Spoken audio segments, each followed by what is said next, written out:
Hi everyone and welcome back. This is Jeremiah and I'm Jamie. Today we're going to talk about The Harvesters. It's a 2017 film written and directed by Nick Sanford, and it's currently on Amazon Prime, available for you to watch. If you don't have Amazon Prime, well, just fuck you, because that's what we're talking about today. Okay, great. So let's talk about what this film could have been. It could have been a story about Jane, a ethical and noble journalist in Baileyville, Oklahoma. She has just been confronted with her own mortality on her birthday, October 31st, 2017. And she is struggling with living in a mundane household. She's living in a mundane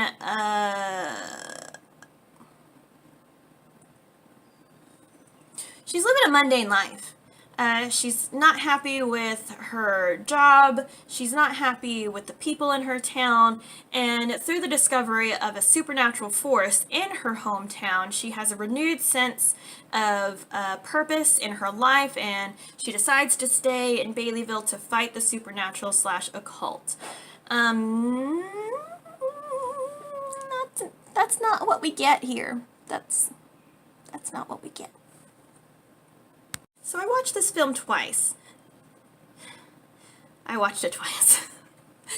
So I watched this film twice, and I honestly can't be bothered to learn any of the actors' names or their characters' names because they're kind of just not worth my time. But I do want to start off with some positive notes.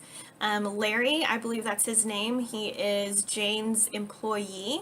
He's the only character I felt that had actual human qualities to him, had a redeemable story arc, was the most likable, followed by Brenda and Percy. They had amazing monologues in this story, and I really wish that the director would have used them more because, I mean, they were so captivating and so good that I immediately liked them. And Brenda, in a way, I enjoyed her in a disgusted way. Like, this fucking lady is nuts, but she was so charismatic.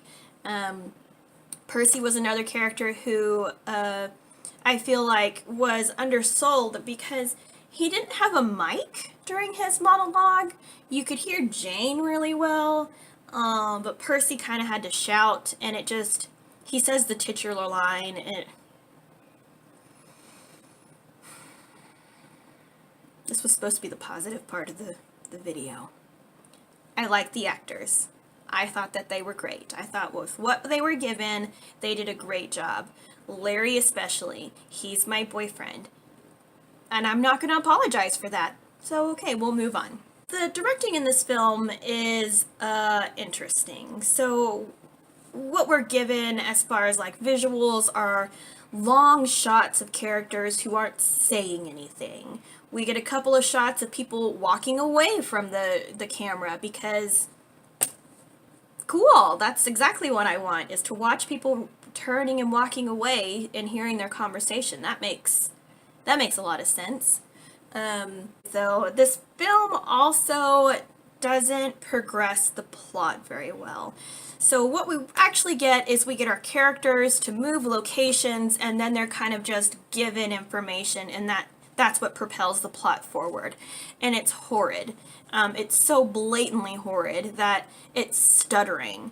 So Jane makes this plan to go eat lunch with Hannah. Totally not talked about again. And instead, Jane goes to a bar while she's supposed to be at work, while she's supposed to be investigating three murders and 2 kidnappings. It's shit like that doesn't make any sense.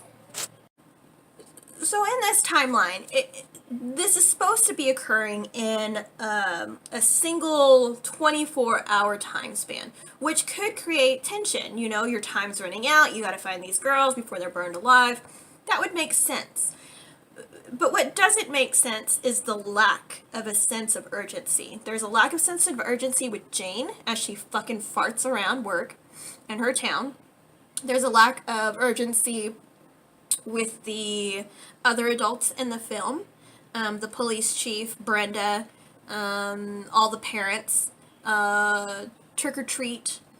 trick-or-treaters and homeowners giving out candy. Like, there's zero sense of urgency in the town itself. Now, there is a lot of talk about urgency, but there is actually no physical, visual, emotional evidence of any sense of urgency. So for the first 45 minutes of the film, all of that basically, essentially, is wasted film. It was all stupid. The Harvesters, I feel like, was a great idea that just never got fully fleshed out. I think it was an idea that got put on Kickstarter, people got excited about it, they put money into it, and then they were like, oh shit, now we actually have to do this, now we actually have to make a movie. There's lots of hints and teases of a interest in the actual subject matter, but essentially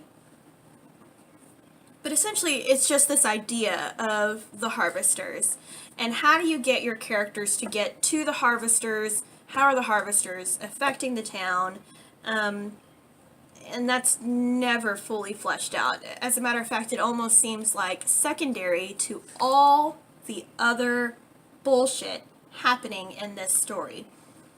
Jane's going to New York. It's also Jane's birthday party for some reason. Alan's little sister thinks that he's a jerk. Richie's wife is a bitch. She comes in.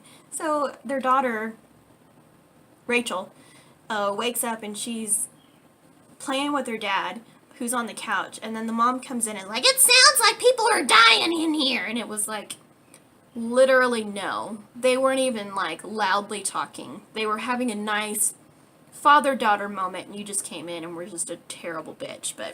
And that was my review of The Harvesters. It's a 2017 film found on Amazon Prime.